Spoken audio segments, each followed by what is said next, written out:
So here's what happened. It damaged my eyes. The pellets, it was a local gun, so the pellets pierced my eyes and broke my 2 front teeth, as you can see. I don't know if you can see it in the video. It broke my teeth. I got pellets on my face right here. There's one lodged in my bone here. And that's how I became a blind person. Hello guys, welcome back to my YouTube channel. It's nice to have you back here. If you are new to my channel, make sure you click the subscribe button and also turn on the bell notification so that you don't miss out on amazing content like this. So a lot of people wonder why they call me the blind illuminator. Yes, it's a long story, but I'll try and make it short. That's what I'm going to be sharing in this video. I was able to pick myself back up when the doctors told me I would not be able to see again. How I turned my mess to a message. I was able to pick myself back up and reignite hope in the world today. I'm on a journey of making 1 million and more smiles. So yes, let's get into it. So yes, welcome back. Well, let's just get into my story. First of all, I want to say that I had big dreams of becoming a businessman. You know, I love gadgets so much. I love to fix gadgets. I just love technology. I've had this passion since when I was young. I love to understand why things are working the way they are, you know. Back in 2019, I had to save up money to start up my own business after school, after uni. I just had to do something for myself. I didn't have to wait for the government. Yes, I had plans to also get a job or something, but I decided to go into the e-hailing platform, Uber, Bolt, and what have you, to save up money to start up my own business. But life didn't go as planned. It didn't go the way I planned. You know, it all happened September 12th, 2019. I was conveying my rider from a place called 1004 Estate here in Lagos, Nigeria, to Papa Ajao on the mainland, very close to the airport. And I mean, I picked up my rider and we started the journey. I started the trip. We had a nice conversation, I must say. She's such a wonderful person. We're still friends till today. We got into traffic. I used the Google map. So we got into traffic and there was traffic on the way on Akpogbon Bridge. It's a bridge here in Lagos. It's called Akpogbon Bridge. So the map took us through this traffic. It didn't want to take us through a longer route, which was free, you know, but I asked the rider if I should use the Google map and she said, yes, use the Google map. And 20 minutes into the traffic, I saw 2 young guys, very good looking young guys. They're so cute, let me put it that way. You know, they look like serious people, like maybe people, I thought they were people coming back from work. And you see, I just noticed one of them was looking into my car. I was on the driver's seat with the steering in traffic. It was moving traffic, just slow, you know, moving traffic.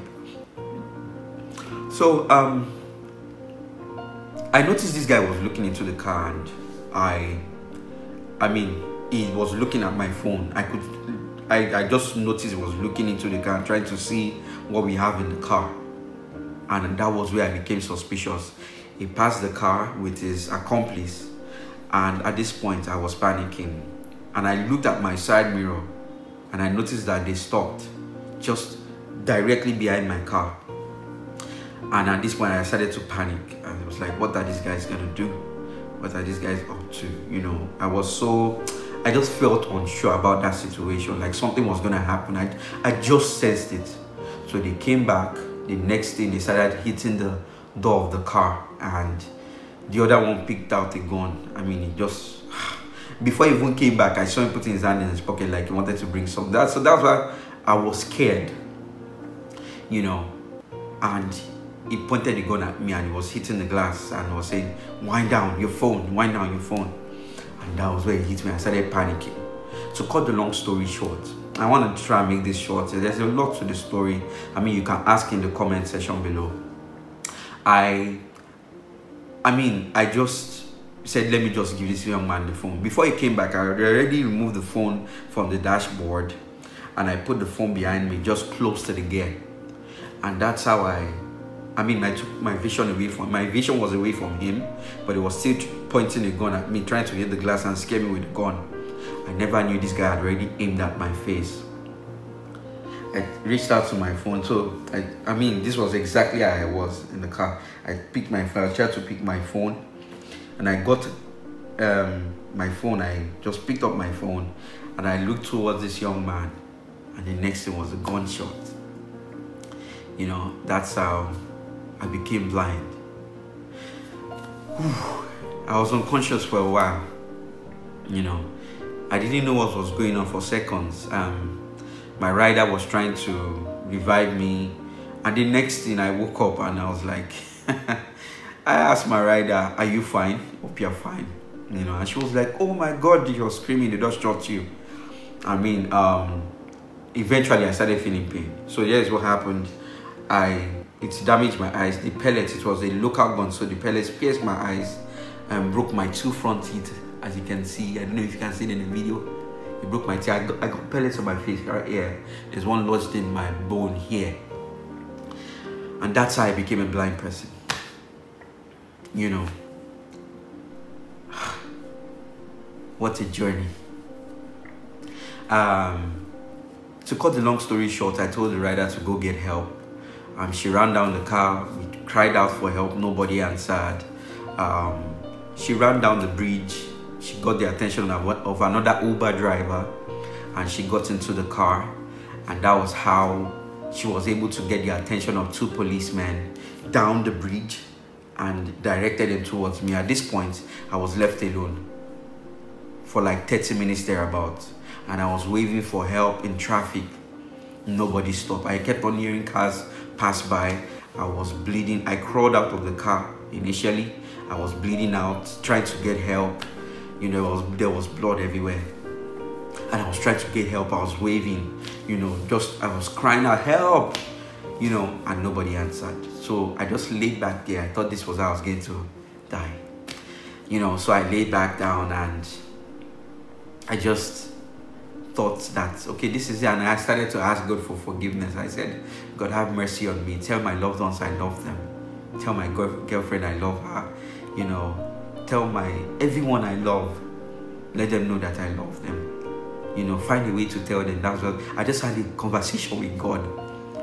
Now, shortly after that, after like 20 to 25 minutes, I was laid there. You know, I didn't do nothing.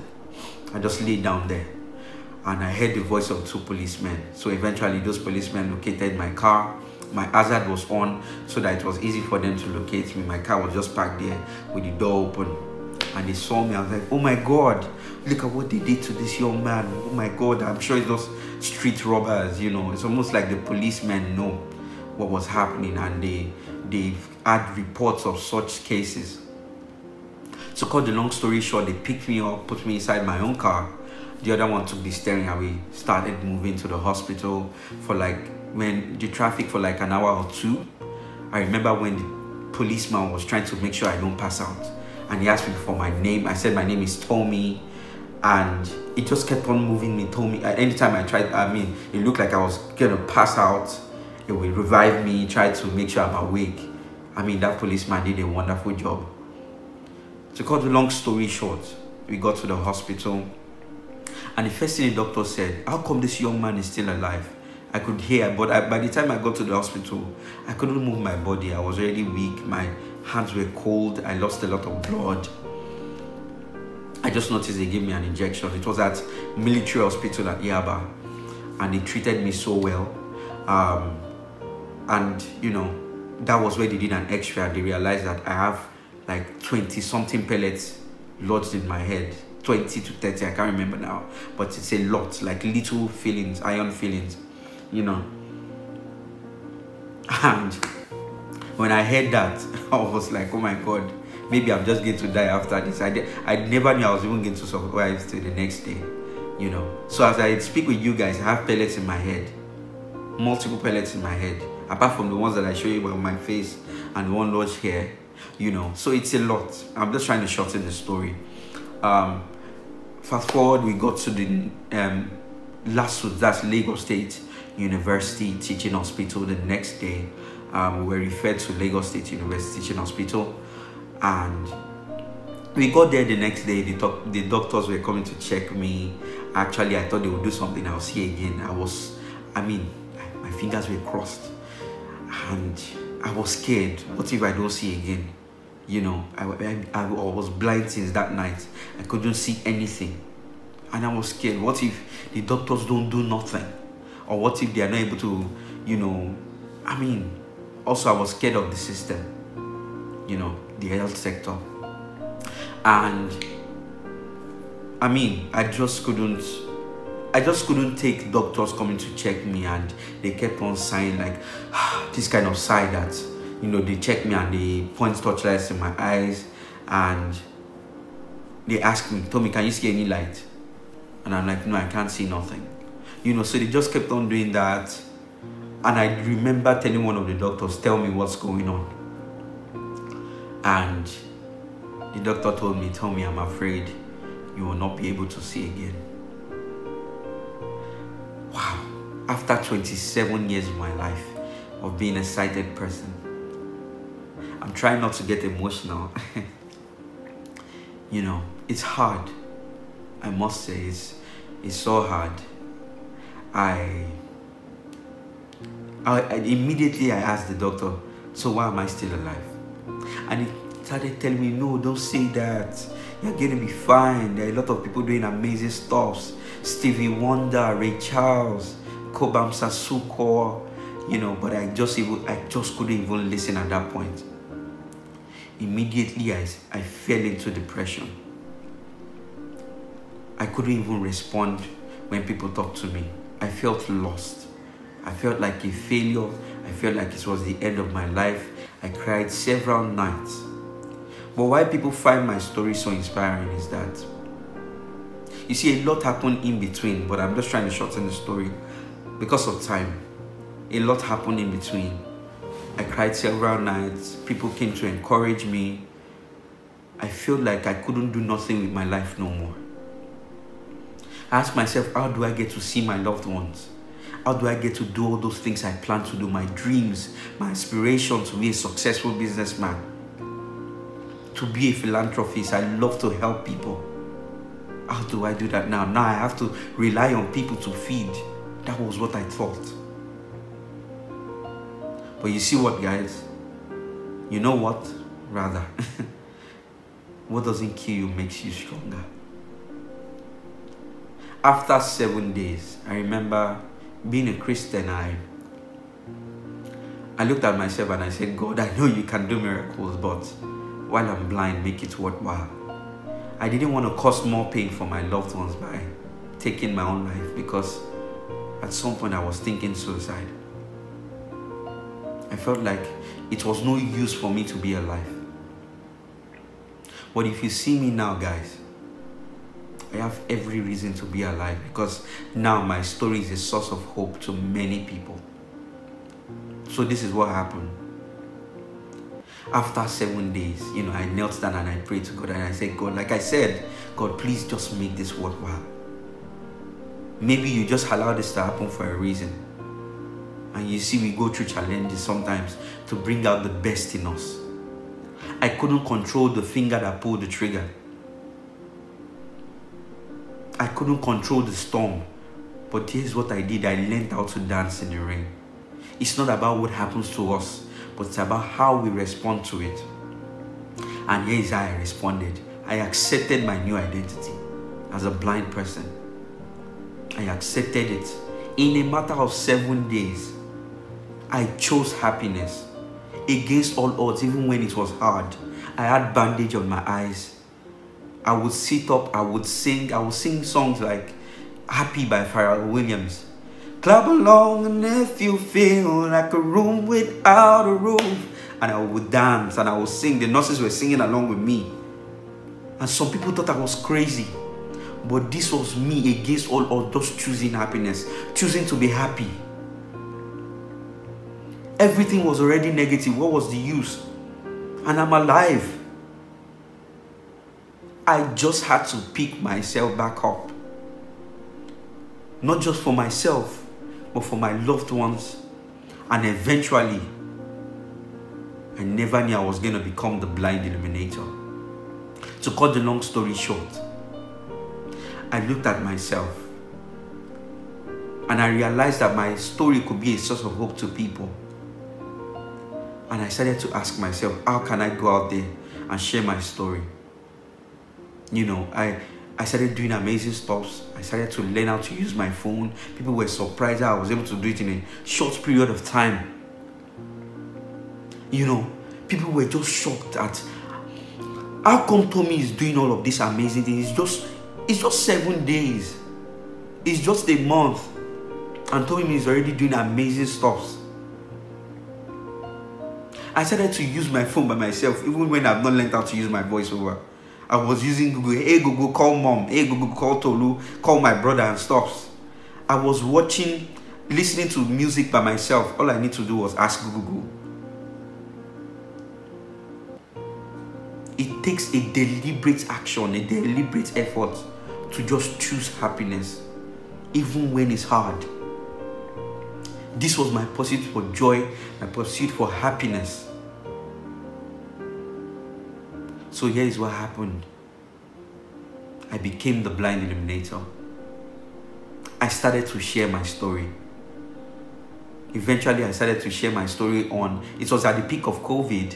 Fast forward to 2020, I started to share my story to the world. They invited me. A lot of people heard my story on social media. I was speaking in live events and also virtual events. You know, they've called me interviews and I mean everywhere. And I realized that I could be a source of hope to millions of people. So right now, I'm on a journey of making 1 million and more smiles. So what are you waiting for? If you are watching this video and you are complaining about life, look at me. I chose not to. It's not like I didn't complain. But live life. Live the moment. Somebody that is 6 feet under cannot complain. And I want to say this. Your complaint is what 1 million and more people are praying for. I always say this when I speak. So yes, I may be blind, but I am happy. I choose happiness. Yes, I have my down times. I feel bad. I'm not able to see my son. But I will still continue to choose happiness and smile, even though I have this, you know. But thank God for Faces and Braces. I'm going to be talking about that as well in some other videos. So I want to say this as I end this video. Why wait for the light at the end of the tunnel? I said this in my last video. Reignite your tunnel. It was not your fault that storm happened in the first place. Make the best out of it. Choose happiness and fly. Thank you so much for seeing this video. If you like this video, please make sure you subscribe. And if you have any questions, you have any feedbacks, I will make sure I respond to you. I use my YouTube myself. I'm going to be the one to respond to you, you know. So if you have questions, you want me to do any type of video, you're curious about anything, please drop it in the comment section. Thank you so much for taking your time to listen to my story. I hope it inspires you. Please make sure you share this video, you retweet it, share it on your social media platform, because you know what? I know that my story is saving lives, is giving people hope. If you have a story as well, I encourage you to share and reignite hope in the world. Thank you so much. Thanks for watching.